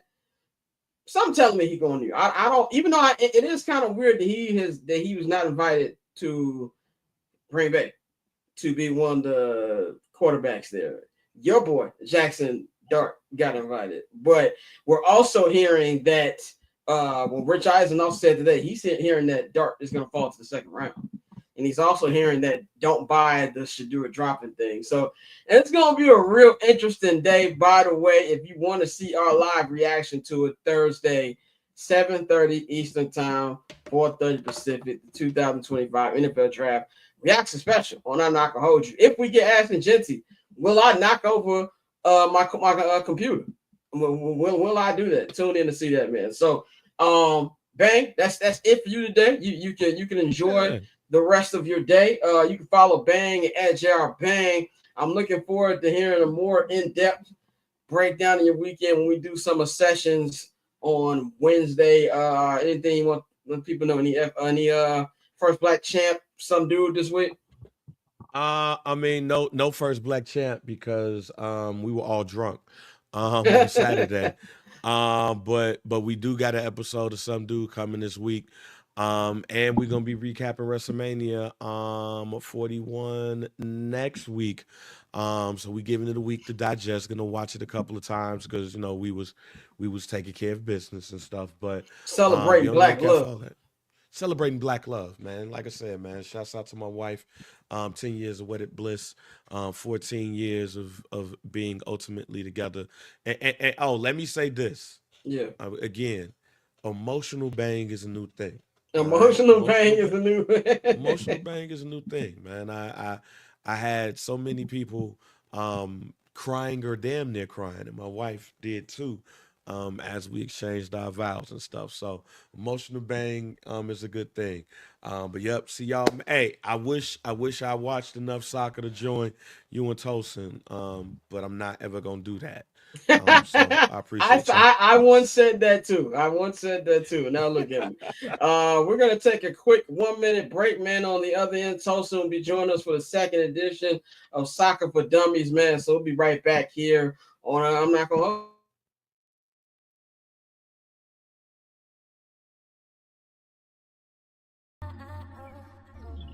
So cool. Triple double hat trick, I know the code too. Ice trade, go for trade, yeah we cold too. Getting paper on these player haters, old news. Money on the other line, so I'm not gonna hold you. Money on the other line, so I'm not gonna hold you. Money on the other line, so I'm not gonna hold you. Money on the other line, so I'm not. And we are back, ladies and gentlemen, here on I'm Not Gonna Hold You, man. We got the homie Tosin back in here, man. You can follow him, as you see on the screen, at Tosin, but that is what Tosin M, but with a 0 in the name, Yeah. man. You can follow him on there. And of course, you can get in tune with his podcast, Shirtless Plantain Show, as you can see on the screen at Shirtless Plantain Show on all social media platforms, man. Tell us how you feeling, brother. I'm good. I literally just came back from seeing Sinners the second time. The second time. I've yet to Bro. see it. I will see it this weekend. Let me tell you something. That movie is everything they say it is, and then some. I had to go see it the second time. So did you see it in IMAX, or you just went to the regular joint? I got 70 millimeter. I didn't go see IMAX, but 70 millimeter the second time I saw it. But it's special. It's really special. I'm going to see it this weekend. I'm going to find me a nice, quiet movie theater in the Valley.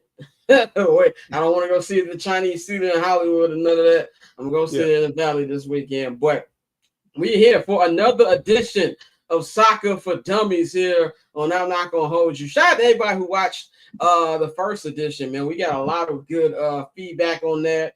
It was one of our most viewed clips of the week last week, man. So shout out to everybody on there, man. Man, it was a very interesting weekend of football and interesting week in football with Premier League, with Champions League. I had my first Europa League this week, which was crazy on Thursday. Shout out to the NFL Red Zone style option they got on Paramount Plus. They also had the second. What's the name of the competition that's under Europa League that Chelsea was in? Conference League? Yeah, the Conference League. They had that up in there too. Very interesting, everything going on. Very interesting week for your Manchester United. Had a crazy comeback win in the Europa against is it Lyon or Lyon? How you pronounce that? Lyon. 5-4, aggregate score being 7-6. And then losing 1-0 to the Wolves yesterday at Old Trafford. Explain the week from the highest of highs. First of all, I didn't know I had that many homies who are Manchester United fans. Yeah. Now I understand why so many niggas were disappointed about me being an Arsenal fan. But tell me, what was just how the week went for you? I mean, I'm not gonna hold you. When I saw it's up 2-0, right? I was like, all right, cool. You know, we got this in the bag. And then all of a sudden, we end up letting 2 in, and then they end up being 4-2. I'm like, all right, what are we doing here? Like this is just a stereotypical shit of what's been happening the last, like, I don't know, last decade plus with Man United. Winning that game was just insane. I think that there is that drive in the team to want to do better, but they're just not good enough to do better. I think that they are good in Europa because they're a little bit more physical than most teams, but they're not that physical in the Premier League. So it was weird. And then Sunday we rotated a little bit heavier.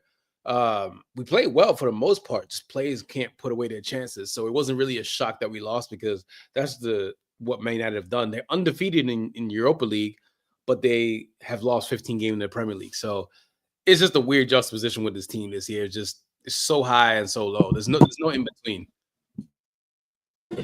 Yeah, I can see that as well. And the thing too, by the way, I'll put this out here for everybody out there following me on Twitter. Y'all got like 2 more days to say, oh my God, you watch soccer? I felt like that scene in Iron Man where we noticed that it wasn't Terrence Howard being Rhodey anymore, and he told Tony, I'm here now. Let's move on. That's how I feel right now. Leave me alone. All right. Like, yeah, I'm 6 weeks in now. All right. Yeah. So I've learned a lot. You know what I spent my weekend doing this weekend?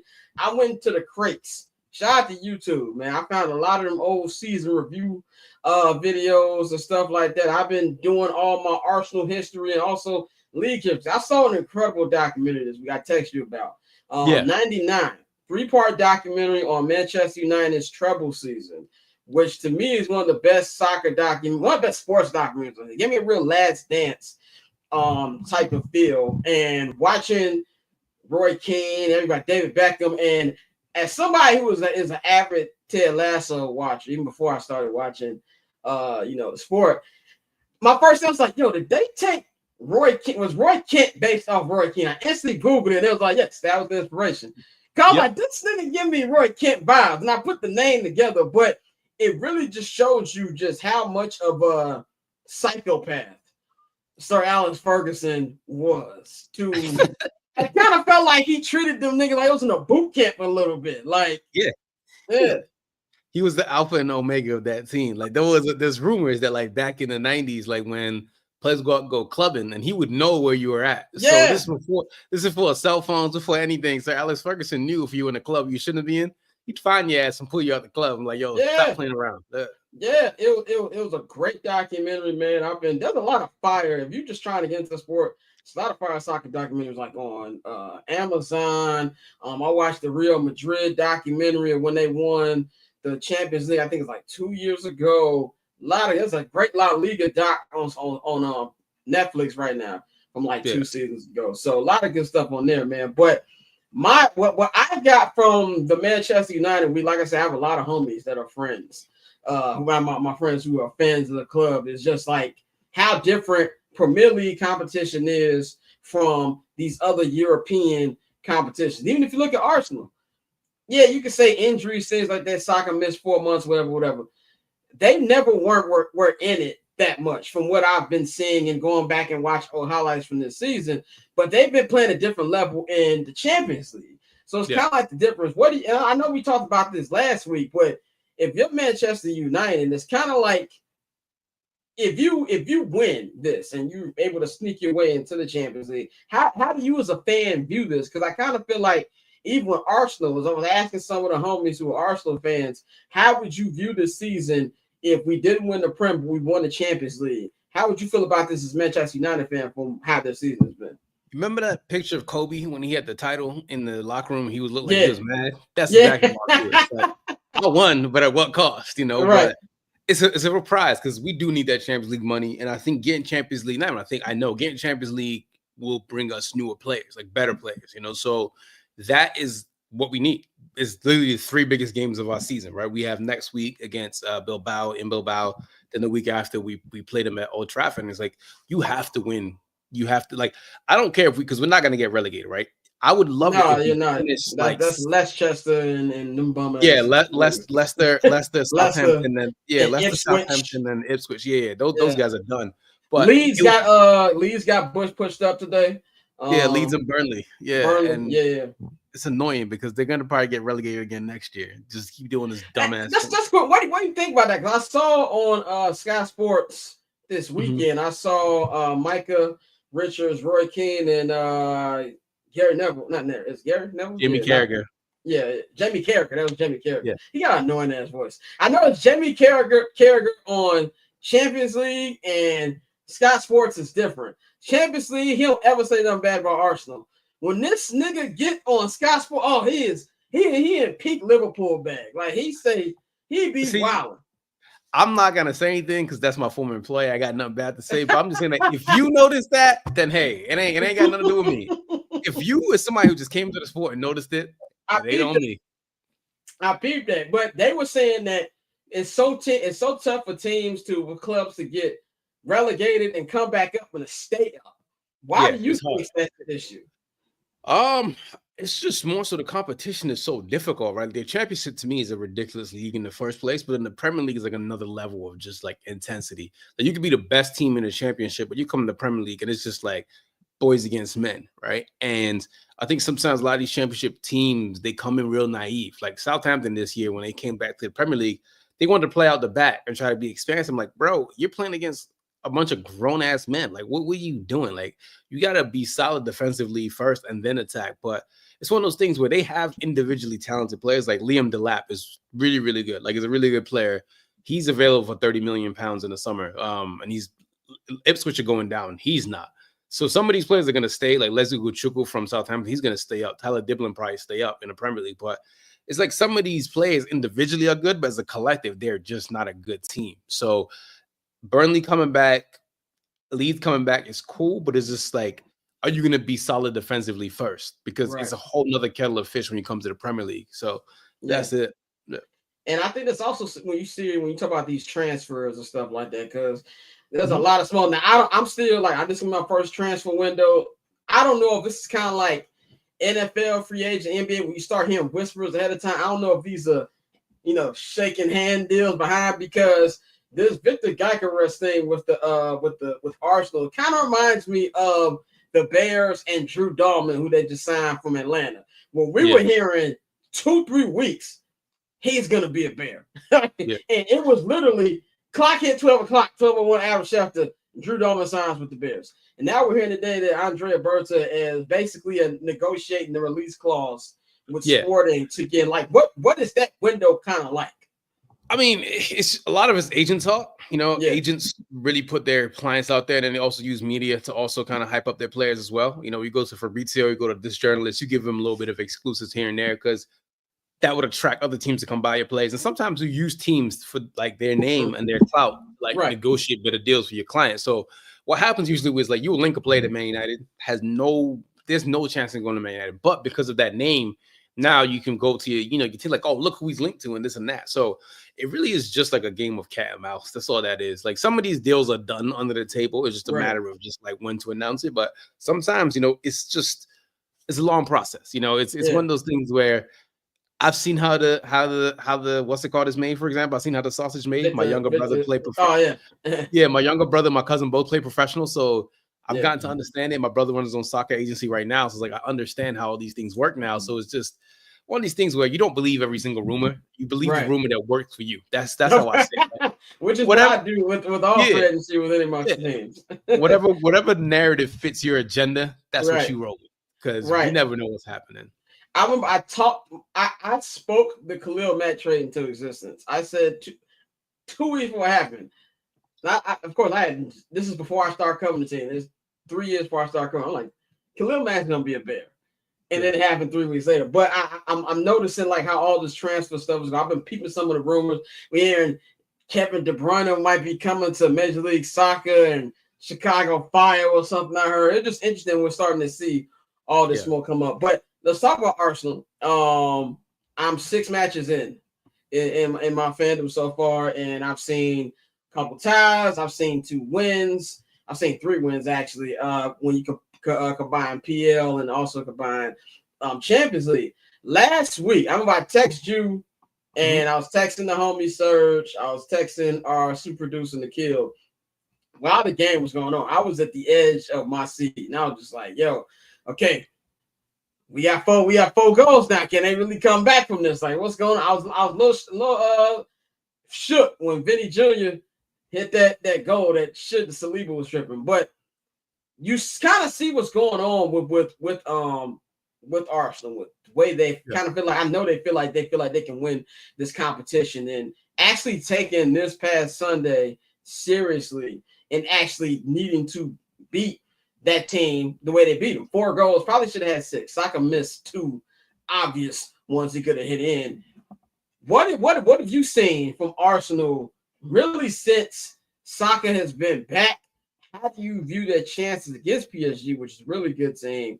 And just like you can really see they're all focused on this competition now that Liverpool is probably going to clinch next week. What do you feel like what you're seeing from them?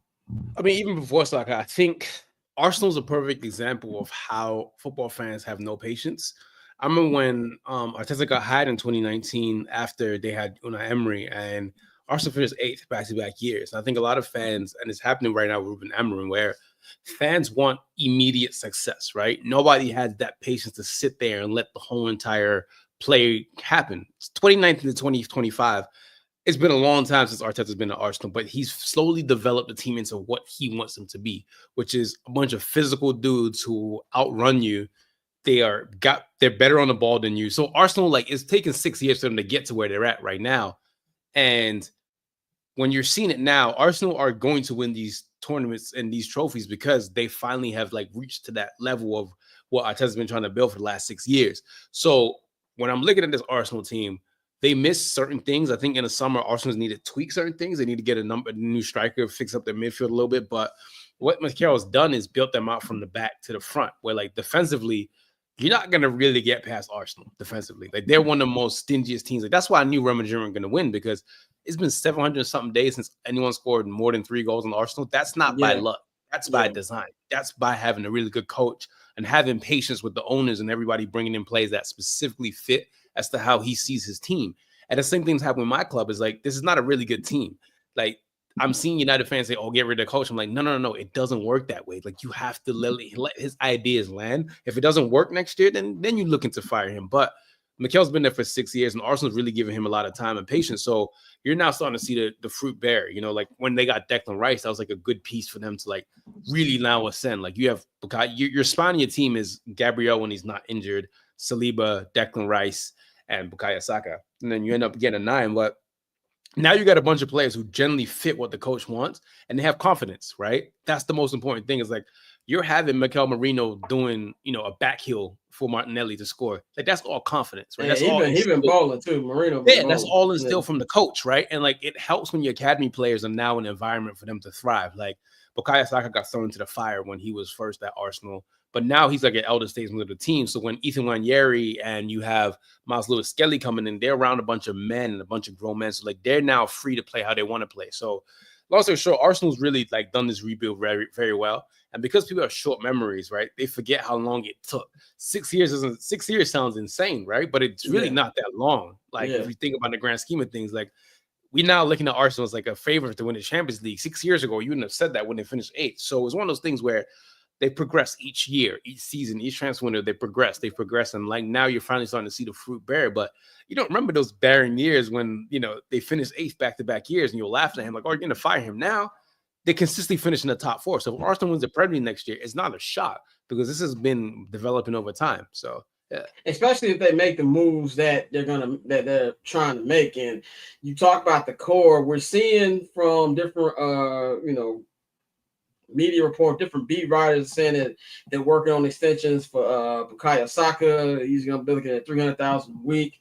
Heard Miles Lewis Skelly extension. Feel like they're trying to get the team. They already paid all of Arteta's staff, so it really feels like, okay, we know who the guys who are going to be here. We're going to lock them up, and we're going to make the things that, you know, that we need to be added to it. And what I found out, you know, going through the history of this club and everything, that when they built Emirates Stadium, that took a hit on what niggas they could actually get. So it took a long time for them to get out the red. Yeah, financially, Arsenal hit hard. And like, I remember, again, like, the dudes who I run the Shirtless Plantain show with, they're all Arsenal fans. So I know more about Arsenal than most people ever imagine. Because shout out to the Arsenal edition of Shirtless Plantain show. I'll be locked in. Yeah, so I have to listen to everything Arsenal says, right? Like I know just as much as Arsenal as I know about Man United, but Arsenal they took a major hit financially when they moved from Highbury to Emirates, which, by the way, Highbury is one of my favorite stadiums ever. My dad used to live opposite the street from Highbury, so that's like that's like, and when neither one of us are Arsenal fans, but as a Liverpool fan, I'm a United fan, but Arsenal have always been in the lore, right? They've always been around, and like they took a hit financially. Now they're finally getting to that place. And I also think Josh Kroenke, funny enough, he's actually really helped out what Arsenal's been doing. Like he's been really leading the charge of them to change their. One thing you can say is the Kroenkes are cheap. I can tell y'all, the Los Angeles Rams are a money laundering front. 100%. So you can't say they cheap about with anything. So I definitely agree with that. Yeah, but yeah, Arsenal's improved, man. It's just really goes down to like fans just need to be patient, man. They gotta understand you want to be successful overnight, but it doesn't work like that, man. Like these things take time. You're gonna fail a lot before you actually win. It's like anything in life, man. You're gonna fail, but you gotta keep trying. So that's really it. And I was also looking up stuff. I found out the year I was born, Arsenal won the league that year. I was like, hey, that's what we need to be, man. Last topic on the segment, we want to go to switch our attention to La Liga, man. Barcelona had a late last minute win. They only up by 4. I find it funny. Maybe it's just how mid Real Madrid has been, that everybody's saying this race is over. They're only up 4 points, and their striker, I forgot his name. Lewandowski. Yeah, Lewandowski. He's gonna be out. Like, looks like he's gonna be out for the rest of the year. Maybe 3 weeks. Not good. And then you have Real Madrid won last night, last minute goal, without killing Mbappe. With everything going on, we hearing about they're gonna do a retooling. They're gonna get rid of how you pronounce his last name? Their coach, Ancelotti. Ancelotti. And it's crazy because they just won the Champions League last year. But when you are a club like Real Madrid and you got all this history, it's a higher expectation level, kind of like the Lakers. The Lakers have been through 5 coaches. You know, Frank Vogel won a championship. That nigga's unemployed. He's been fired twice since he's won a championship. Kind of the same thing we're seeing here. Do you think that they still have a chance? You know, they're gonna play in the Copa del Rey. In the final. Yeah, and Now they're still back in this race. What do you think about what's going on with this? They're racing in right now and just their future. Real Madrid are a funny club because you know they're more for their like players and their lore and what they've won more than their coaches. There was a year, 2004 to about 2006. They had 4 coaches in 2 years, and then it was 2009, 2010. Pellegrini was their coach, and he ended up getting 96 points. Barcelona got 99 points, and they fired him. Insane. That's just how Real Madrid are. They're batshit crazy. They don't care. Like they will fire you just because you breathe wrong. They don't really keep coaches for too long. But I will say this: that Real Madrid right now, they need to figure out their squad. I think they're very imbalanced, which is why I wasn't shocked that Arsenal beat them. They have a lot of talented players, but they don't really have talented players in certain positions. Like they really need fullbacks badly.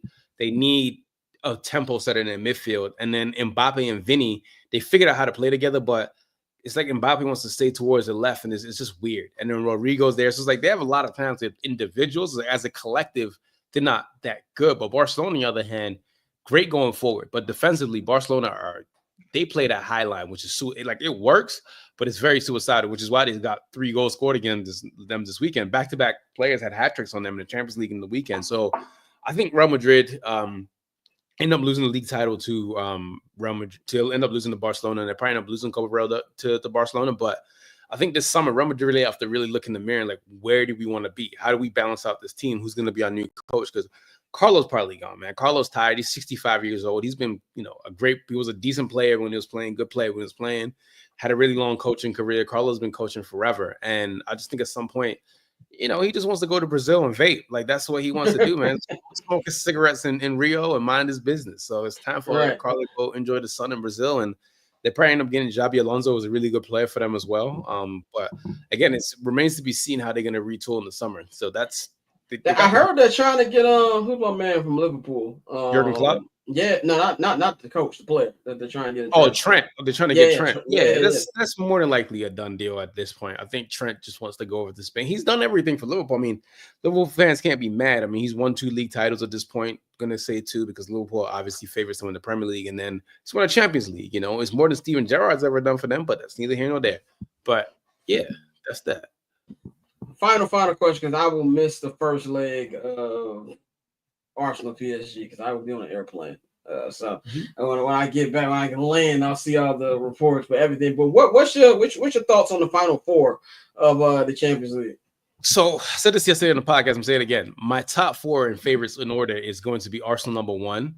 Mm-hmm. I'm going to have Inter second. And I put those 2 1 and 2 because I think that those 2 teams are really hard to score against. When you're in a tournament in like Champions League, right, you need to be solid defensively. And I think Arsenal and Inter are the most solid defensive teams. PSG and Barcelona, they're talented. Like, I'm not going to hold, like, they have some of the best midfielders. Nico Barella is one of the best midfielders in the world.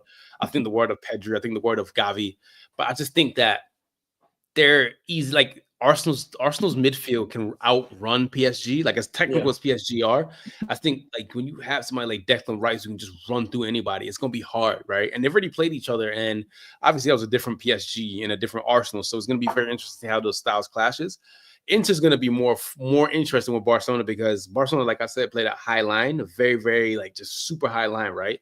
And Inter, they're not the best individuals. Like, they got some really talented players like Bastoni, Nico Barella, Lautaro Martinez. DeMarco's probably the best left wing back if we're going by formation, the best left wing back in the world. But those names aren't sexy to most average fans of football, right? Unless you're super nerd who watches it all the time, like, you don't understand what I'm trying to say. But Barcelona have these sexy names. They got Lamine Yamal, Pedri, Gavi, Rafinha, who's probably going to win Ballon d'Or this year. Koundé as well. So for me, it's like, I'm really interested in the tactical battle between Inzaghi and Hansi Flick because while going forward, Barcelona are insanely talented going forward, I think that Inter, they don't care. They will sit back. They will cut you 1,000 ways. They will do any. They will score the ugliest goals in the world and sit on a 1-0 lead, sit on a 2-0 lead, sit on a 2-1, sit on a 3-2 because they just don't care. That's how they play. So I do think, unfortunately, Arsenal are the favorites to win Champions League this year. I really do, but. Stranger things have happened in football. Stranger things have happened. So definitely gonna be interesting to watch, man. I'm definitely looking forward to seeing these last couple games. Got the FA Cup in a couple weeks as well, so should be a good, interesting start into the season before we get into transfer I will be watching the World Club World Cup this summer as well, man. But that's it for this edition of Soccer for Dummies, and this is it for this edition of I'm Not Gonna Hold You. Like I said this week, no Friday show. We will have the third annual I'm Not Gonna Hold You NFL Draft Reaction Special at Thursday, 7:30 Eastern, 4:30 Pacific. We're going to be giving all of our instant reactions to the first 10 draft picks, man. That includes the Bears. I will not be at Hallis Hall this Thursday for that. I understand they give us free food, but I'm not driving all the way out there just to hear Ryan Poles say the same thing he always says after the draft. So I'm not going to do that this year, but we will be here on the draft special. Tosin, anything that people can expect on upcoming episodes of the Shirtless Plantain Show? Got a lot of ideas I'm cooking. I don't want to like give out the secrets yet, but there's a lot of stuff I'm trying to cook up. It's gonna be an interesting summer. I'm starting to get back into writing again, so that's just a personal project I'm trying to tackle on, trying to do a little bit more soccer writing, culture writing. So that's really like what's coming down the line for us. But we got a lot of things we're trying to come up with. So stay tuned. Stay tuned, man. You know where to follow him at. Follow Shirtless Plantain Show. Y'all can follow me at Barber Scott. Yeah, man, y'all enjoy these two playoff games here tonight, and we'll be back. Well, I'll have the Wednesday Patreon edition for the Patreon sprout, by the way, patreon.com/Barbershop Network.